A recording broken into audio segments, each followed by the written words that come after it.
मुख्यमंत्री पुष्कर सिंह धामी का आज रुद्रपुर दौरा। मुख्य बाजार से गांधी पार्क तक सीएम करेंगे रोड शो। नारी शक्ति वंदन महोत्सव का भी करेंगे शुभारंभ।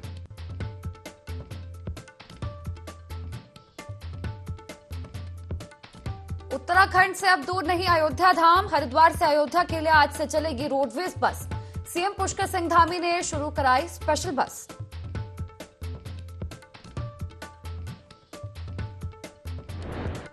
कांग्रेस प्रदेश अध्यक्ष करण माहरा ने कृषि मंत्री पर बोला हमला। विभाग में हुए घोटाले को लेकर पूछे सवाल। कहा 3 लोगों को सस्पेंड कर की गई इतिश्री।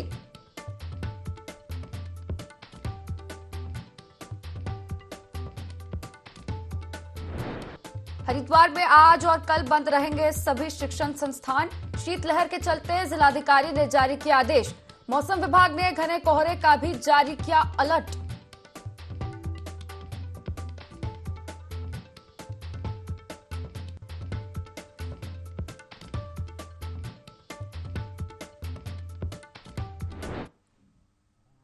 नमस्कार, देवभूमि लाइव में आप सभी का बहुत स्वागत है और मैं हूं आपके साथ तिशा। अब हेडलाइंस के बाद सीधे खबरों का रुख करेंगे। बड़ी खबर आपको देहरादून से बता रहे हैं, जहां मुख्यमंत्री पुष्कर सिंह धामी का आज रुद्रपुर दौरा रहने वाला है। मुख्य बाजार से गांधी पार्क तक सीएम आज रोड शो करने वाले हैं। इसी के साथ आपको बता दें, नारी शक्ति वंदन महोत्सव का भी शुभारंभ आज सीएम धामी करेंगे। हजारों की संख्या में महिलाएं इस दौरान मौजूद रहने वाली है। और जानकारी के लिए आपको बता दें, 12 बजे सीएम धामी रुद्रपुर पहुंचने वाले हैं।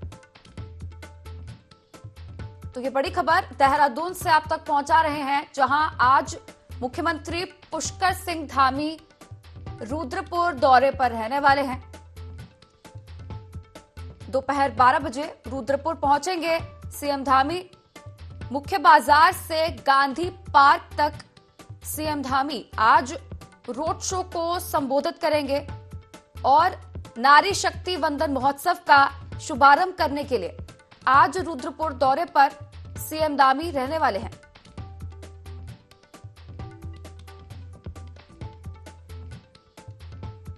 अब इसी खबर पर अधिक चर्चा करने के लिए मेरे साथ संवाददाता विनय सूद सीधा लाइव जुड़ चुके हैं। विनय, उज्ज्वला गैस योजना की बात कर ले या फिर पीएम मोदी आवास योजना की बात कर ले या फिर लोकसभा और विधानसभा में महिलाओं को 30% आरक्षण देने की बात कर ले, मोदी सरकार लगातार इस दिशा में जुटी हुई है कि किस तरीके से महिलाओं को आत्मनिर्भर बनाया जाए। और इसी कड़ी में आज नारी शक्ति वंदन महोत्सव का शुभारंभ। जी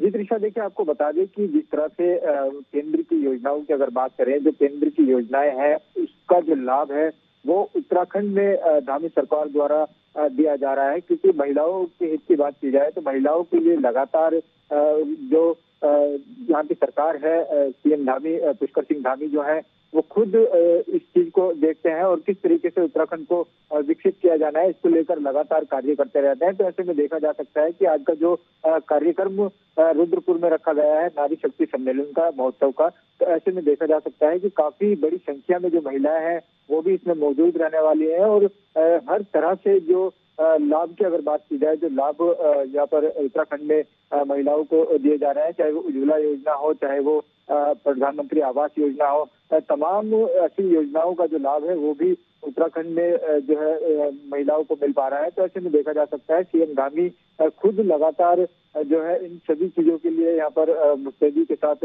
कार्य करते रहते हैं और उत्तराखंड वासियों को हर तरह से हर जगह पर हर जिले में सौगात जो है वो मुहैया कराते रहते हैं। तो आज की अगर बात करें तो जिस तरह से आज का एक रोड शो भी रुद्रपुर में किया जा रहा है, इसमें बड़ी संख्या में जो वहाँ के लोग हैं उनको संबोधित करने का भी जो कार्य है सीएम धामी द्वारा किया जाएगा। जी बिल्कुल, तो कह सकते हैं आज ये कार्यक्रम रुद्रपुर का दौरा बेहद महत्वपूर्ण माना जा रहा है। बड़ी संख्या में महिलाएं यहां पर मौजूद रहेंगी और नारी शक्ति वंदन महोत्सव का शुभारंभ करते सीएम धामी नजर आएंगे। शुक्रिया आपका जुड़ने के लिए और तमाम जानकारी साझा करने के लिए। उत्तराखंड रोडवेज ने देहरादून से अयोध्या के लिए सीधी बस सेवा शुरू कर दी है। पहले दिन दून से मुरादाबाद तक की 2 सेवाएं यात्री की। दून से अयोध्या का किराया 1054 रुपए रखा गया है। अभी बस की मैन्युअली बुकिंग हो रही है। जल्द ही इस बस को ऑनलाइन कर दिया जाएगा। यात्री घर बैठे फिर बस का टिकट बुक करवा सकेंगे। आपको जानकारी के लिए बता दें, आईएसबीटी में विधिवत पूजा अर्चना के बाद इस बस को रवाना किया गया। वहीं दून से अयोध्या के लिए ये पहली सीधी बस सेवा है। ये सुबह 11:30 बजे दून से चलेगी और अगले दिन सुबह 5:30 बजे अयोध्या पहुंचेगी। दून से अयोध्या का सफर कुल 1504 किलोमीटर का है।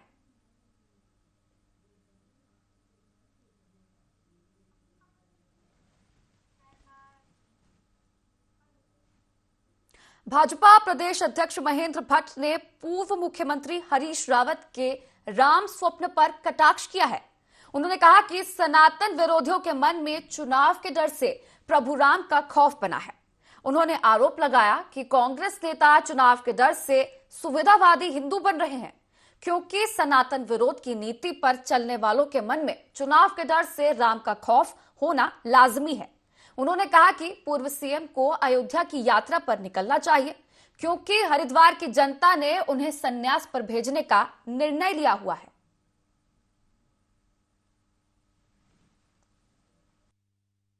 दिखाई देते हैं, ये बहुत बड़ी बात है कि भगवान राम उनके सपनों में जा रहे हैं, तो उनको भी राममय होते हुए यहां से लेकर अयोध्या तक की यात्रा निकालनी चाहिए। हरिद्वार होकर जरूर जाए अयोध्या। तो सपने में दिखाई देते हैं, ये बहुत बड़ी बात है कि भगवान राम उनके सपनों में जा रहे हैं, तो उनको भी राममय होते हुए यहां से लेकर अयोध्या तक की यात्रा निकालनी चाहिए। हरिद्वार होकर जरूर जाए अयोध्या।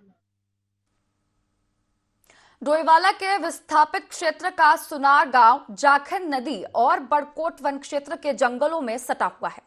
इस गांव के लोग कई परेशानियों से घिरे हैं। बरसात के सीजन में जाखन नदी में बाढ़ आ जाती है, तो वहीं जंगली जानवरों के आतंक के कारण गांव के लोगों ने खेतीबाड़ी छोड़ दी है, जिस कारण अब इनके खेत बंजर पड़े हैं और बाजार से महंगा राशन और सब्जी खरीदने को मजबूर हैं। वहीं ग्रामीण शासन प्रशासन से मदद की उम्मीद लगाए बैठे हैं।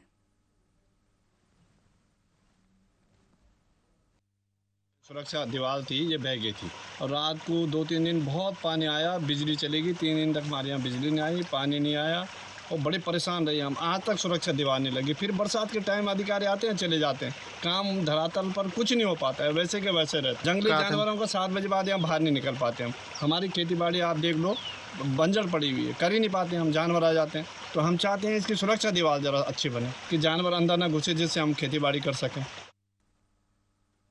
वरिष्ठ पुलिस अधीक्षक प्रहलाद नारायण मीणा ने 7 जनवरी को भीमताल क्षेत्र में हुई चोरी का खुलासा किया है।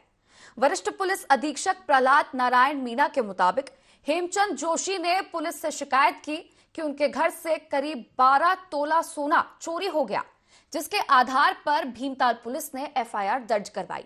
आरोपियों की तलाश शुरू कर दी गई है। पुलिस ने आरोपी को जेवर के साथ गिरफ्तार किया है।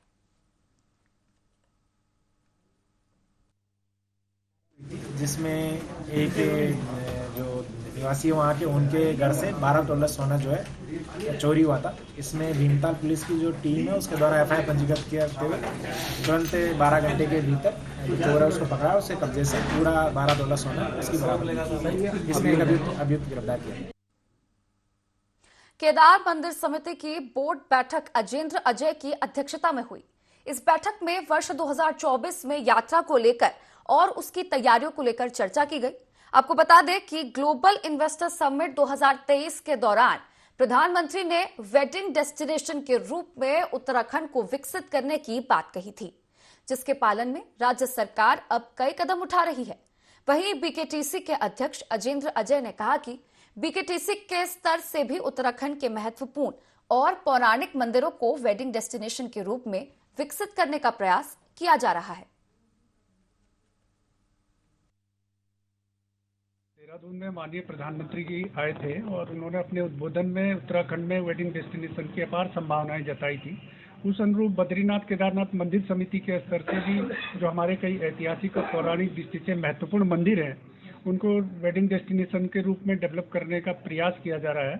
इस क्रम में जैसे ऊखीमठ स्थित ओंकारेश्वर मंदिर है, ओंकारेश्वर मंदिर में शीतकाल में बाबा केदार की पूजा वहीं पर संपादित होती है और उसको भी हम वेडिंग डेस्टिनेशन के रूप में डेवलप कर रहे हैं और वहाँ पर हमारे प्रथम चरण के निर्माण कार्य प्रारंभ हो चुके हैं। द्वितीय चरण के निर्माण कार्य भी शीघ्र ही हम प्रारंभ कर देंगे। इसके अलावा अन्य भी हमारे यहाँ पर कई धार्मिक स्थल हैं, जैसे जोशीमठ स्थित नरसिंह मंदिर है, वहाँ पर भी पार्किंग इत्यादि जो अन्य सुविधाएं हैं, यात्री सुविधाएं हैं, उनको हम विकसित करने का प्रयास कर रहे हैं। जोशीमठ नरसिंह मंदिर कैंपस में ही भगवान वासुदेव और अन्य भी कई मंदिर हैं, उनके विस्तारीकरण, सौंदर्यीकरण के प्रयास हमारे द्वारा किए जा रहे हैं।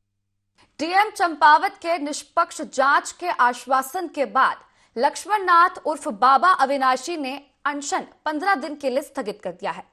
बाबा अविनाशी ने चंपावत जिले के बाराकोट ब्लॉक के ढठी गांव में सरकारी कार्यों में हुई धांधली और भ्रष्टाचार की जांच को लेकर अनशन किया था। बाबा अविनाशी ने 9 जनवरी से सचिवालय देहरादून में अनशन करने की चेतावनी दी थी।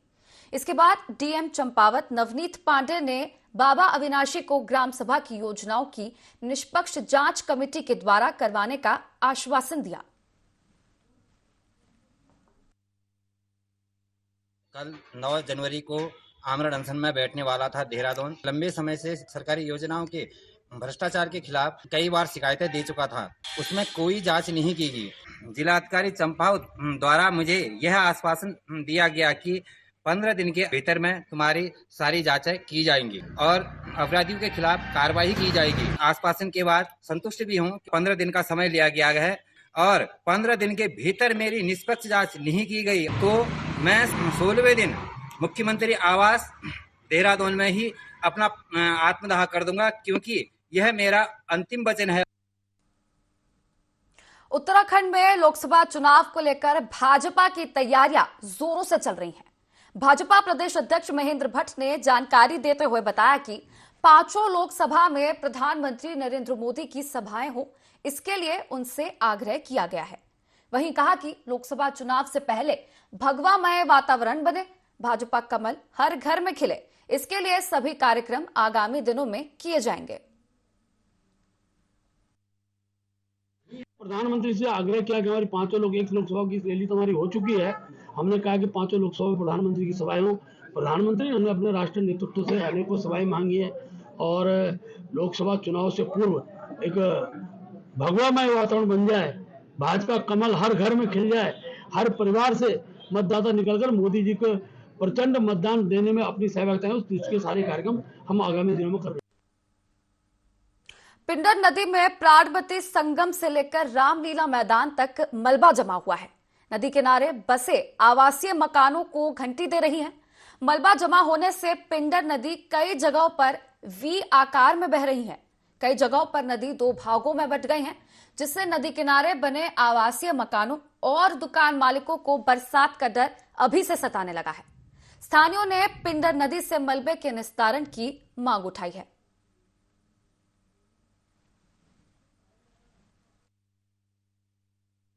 पूरी पिंडर नदी को जो जब रुका तो ये सारा पानी और जो ऊपर से जो गाद है वो सारा यहाँ रुक गया है और उसके रुकने से हमारे जो पिंडर नदी का जल स्तर है ये करीब करीब 10 मीटर उठ गया है और इससे पूरे थराली पूरा खतरा बना हुआ है।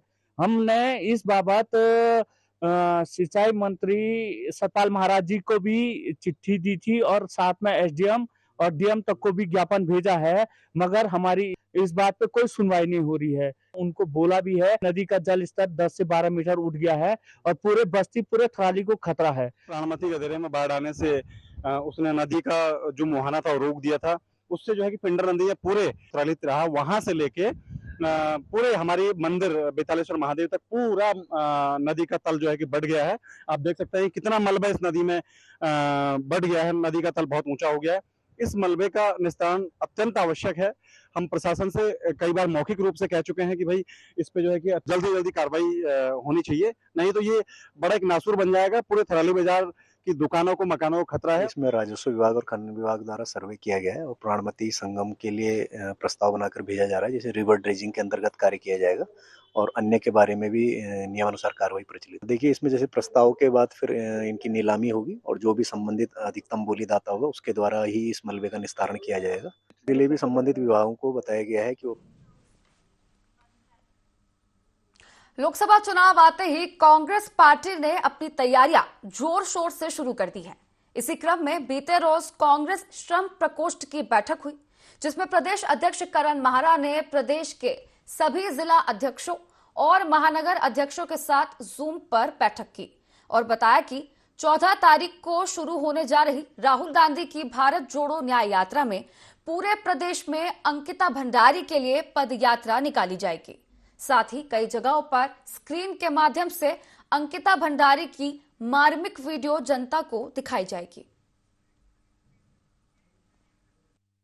मीटिंग थी, बहुत ही इम्पोर्टेंट थी और साथ में सारे जिलाध्यक्ष और महानगर के अध्यक्ष इसमें सम्मिलित रहे।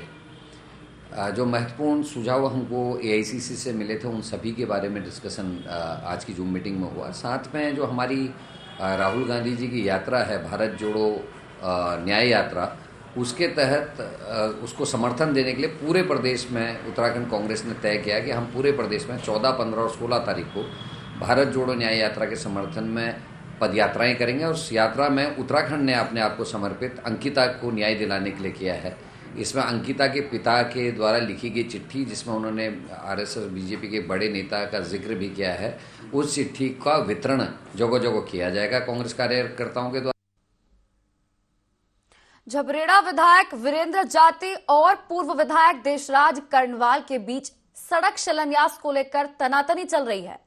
पूर्व विधायक देशराज कर्णवाल ने वीरेंद्र जाति के सड़क शिलान्यास करने पर सवालिया निशान उठाते हुए कहा कि मुख्यमंत्री द्वारा की गई घोषणा पर सड़क निर्माण कार्य शुरू किया गया है, जिसका विधायक ने श्रेय लेने के चक्कर में सड़क का दोबारा शिलान्यास कर दिया। उन्होंने झबरेड़ा विधायक वीरेंद्र जाति पर निशाना साधते हुए कहा कि वे श्रेय लेने के लिए क्षेत्र की जनता को गुमराह कर रहे हैं। उन्होंने चुनौती देते हुए कहा कि यदि वर्तमान विधायक का इस सड़क की स्वीकृति में कोई योगदान है तो वे सबूत पेश करें। विधानसभा क्षेत्र में रुड़की लाठरदेव मार्ग का शिलान्यास क्षेत्रीय विधायक मेरे छोटे भाई जाति जी ने किया है। ये माननीय मुख्यमंत्री जी की घोषणा है 123/2019। ये 8 जून 2019 को ये तत्कालीन माननीय मुख्यमंत्री जी द्वारा घोषणा की गई थी। मुख्यमंत्री जी की घोषणा 2 पार्ट में थी। इसे लाठरदेवा से झबरेड़ा पूरी हो चुकी थी, लाठरदेवा से झबरेड़ा पूरी हो चुकी थी, ये बननी थी। तो माननीय मुख्यमंत्री जी उद्घाटन कर दे तो फिर जाति जी को क्या अधिकार है? आज लाठरदेवा सेक से लेकर के रुड़की जो रेलवे स्टेशन मार्ग है, पनियाला सर्विस रोड है, आज हम लोग इसका उद्घाटन करने जा रहे हैं और इसका लगभग 20-25 गाँव को और झबरेड़ा तक, कस्बे तक वाले लोगों को, काफ़ी लोगों को इसका फ़ायदा होगा, हज़ारों लाखों लोगों को इसका फ़ायदा होगा। ये सड़क मार्ग बहुत सारे हज़ारों लाखों लोगों को सुगमता प्रदान करेगा और आज के समय में जहां लगभग 20 मिनट रुड़की जाने में यहां से लग रहे हैं, ये मार्ग मात्र 5 मिनट में रुड़की पहुंचा देगा।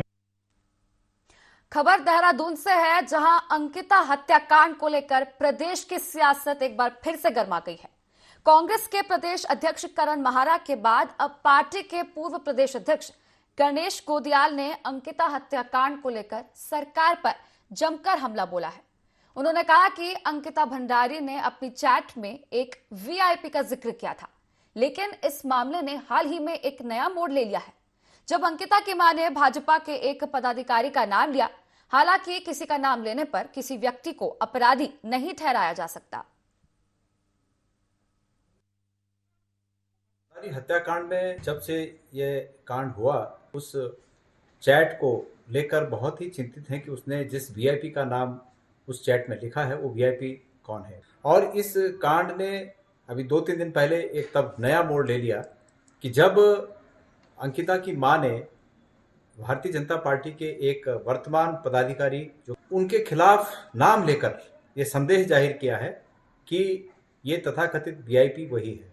ये अलग बात है कि किसी का नाम लेने पर किसी को अपराधी नहीं ठहराया जा सकता, लेकिन ये आवश्यक है कि इस प्रकार के जघन्य हत्याकांड में जब मृतक के बहुत ही नजदीकी रिश्तेदार, उसके माँ बाप किसी व्यक्ति का नाम ले रहे हों, तो उस पर अब पुलिस का यह आंसर, एक क्वेश्चन करना कि आप सबूत लाइए, ये बहुत ही संदेहास्पद है और उत्तराखंड में नागरिकों के हकों के साथ सीधा सीधा राज्य के द्वारा किया गया खिलवाड़ है। लोकसभा चुनाव को लेकर सभी पार्टियों ने अपनी कमर कस ली है। जहां उत्तराखंड भाजपा में लगातार बैठकों का दौर जारी है, तो वहीं अब कांग्रेस ने 5 लोकसभा सीटों पर अपने क्षेत्रवार कोऑर्डिनेटरों की नियुक्ति कर ली है। कांग्रेस ने टिहरी से मंत्री प्रसाद मैथानी, पौड़ी गढ़वाल से विक्रम नेगी, अल्मोड़ा संसदीय सीट पर डॉक्टर जीत सिंह, नैनीताल और उधम सिंह नगर सीट पर गोविंद सिंह कुंजवाल और हरिद्वार संसदीय क्षेत्र से गणेश गोदियाल को कोऑर्डिनेटर नियुक्त किया है। वहीं भाजपा के प्रदेश प्रवक्ता वीरेंद्र बिष्ट ने तंज कसते हुए कहा कि कांग्रेस अब चुनावी मूड में दिखाई दे रही है। कांग्रेस जो काम अब कर रही है, भाजपा वो काम पहले ही कर चुकी। भारतीय जनता पार्टी लोकसभा चुनाव को लेकर बहुत तैयारी के साथ में लगी हुई है। हम सबसे मजबूत और प्रभावशाली दल के रूप में काम कर रहे हैं। जहां तक कांग्रेस पार्टी का सवाल है, कांग्रेस अब चुनावी मोड में दिखाई दे रही है। इससे पहले कहीं भी उसका संगठनात्मक रूप से कोई गतिविधियां नहीं दिखाई दे रही थी। कांग्रेस अब कर रही है। हम इन कामों को बहुत पूर्व में कर चुके हैं और हम ही भारतीय जनता पार्टी के कार्यकर्ता के रूप में पूरे प्रांत में जनता के बीच में लगातार सरकार की योजनाओं को पहुंचाने का काम कर रहे हैं और भारतीय जनता पार्टी इन 5 लोकसभा सीटों पर जीतने वाली। तो इसी के साथ देवभूमि लाइव में फिलहाल इतना ही। आप बने रहिए इंडी 24 के साथ। नमस्कार।